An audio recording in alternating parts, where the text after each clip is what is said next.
सभी को हार्दिक शुभकामनाएं। आज हम सब लोग ऐसे पावन पर्व पर यहाँ पर इकट्ठा हुए हैं कि आज ही के दिन 26 जनवरी 1950 को देश आजाद होने के बाद गणतंत्र हुए थे, अपना संविधान लागू हुआ था, अपने देश का संविधान लागू हुआ था। देश आजाद तो 15 अगस्त 1947 को हो गया था, लेकिन उसके पहले 26 जनवरी 1950 के पहले हमारे देश में वही पुरानी व्यवस्था लागू थी।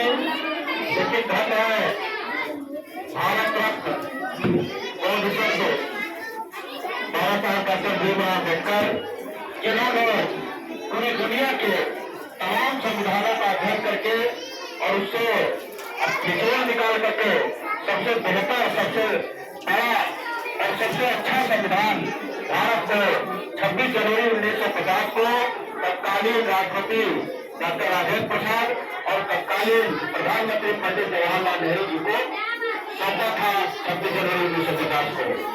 उस दिन से हमारे देश के लोग अपने देश का बना हुआ संविधान, अपने देश का बना हुआ कानून के अनुसार गणतंत्र हुए थे, स्वतंत्र हुए थे। इन्हें खुली हवा में आजादी की सांस लेने का मौका मिला था। इसलिए ये आज का पावन पर्व हम सब लोगों के लिए बहुत ही महत्वपूर्ण है और ये देश आजादी का प्रमुख पर्व है। देश आजाद 15 अगस्त 1947 को जरूर हुआ, लेकिन उसके पहले हम वही पुरानी व्यवस्था खेल रहे थे। इसलिए हम सब लोग पूरे देश में बड़े हर्षोल्लास के साथ आज के दिन गणतंत्र दिवस के रूप में मनाते हैं।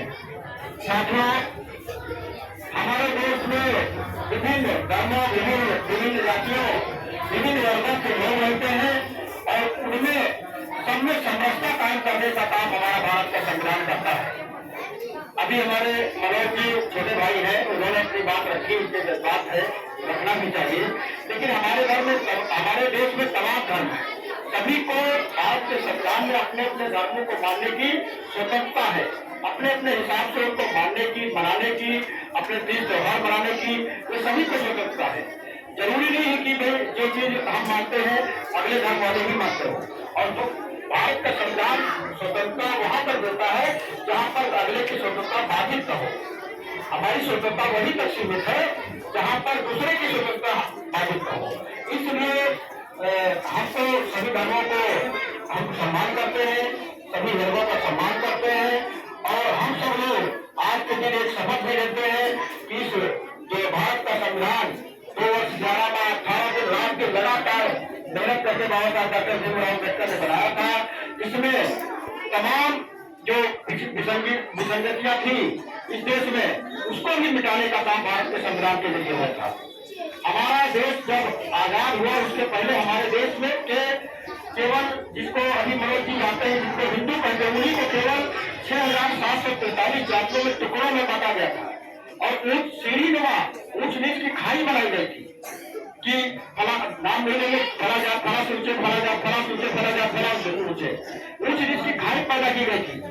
ये 4000 सालों की पूरी पुरानी सही गली व्यवस्था चली आ रही थी, लेकिन उस व्यवस्था को दुरुस्त करने का काम बाबा साहब डॉक्टर भीमराव अम्बेडकर ने भारत के संविधान में प्रस्तावना के पहले पन्ने पर लिख दिया कि इस देश में रहने वाला हर इंसान बराबर है, चाहे वो स्त्री हो चाहे पुरुष हो। इसके पहले स्त्रियों का कोई अधिकार नहीं था, स्त्रियों को केवल गुलामी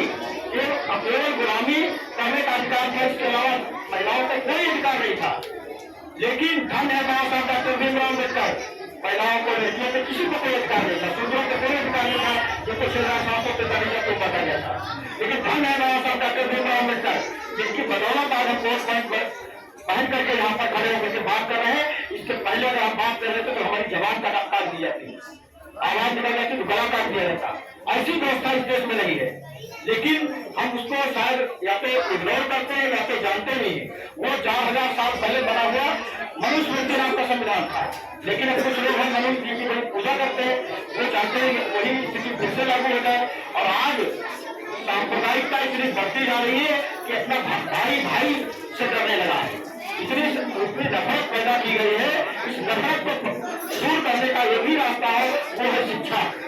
ये जो शिक्षा के मंदिर हैं, जो विद्यालय है, जो हमारे मदरसे हैं, यहाँ से शिक्षित करके हर बच्चे को ये शिक्षा दी जाती है कि आप सिर्फ इंसान हैं।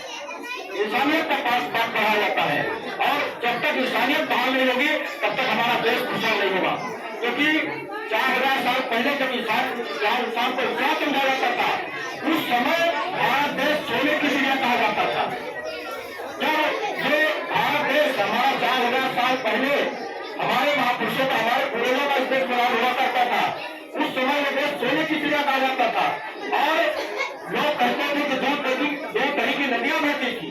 ये तो मुहावरा है, लेकिन इसका मतलब ये होता है कि उस समय इतनी खुशहाली थी, ये कहा जाता था कि दो दही की नदियां भारत देश में बहती थी। इसीलिए कुछ अराजक तक हमारे देश में आए, ईरान से चलते हुए पहाड़ों से, और देखा भारत देश में बड़ी खुशहाली है। उन लोगों ने यहाँ पर फूट डाला और राष्ट्रों की नींव रखा करके इस देश के लोगों पर कब्जा कर लिया।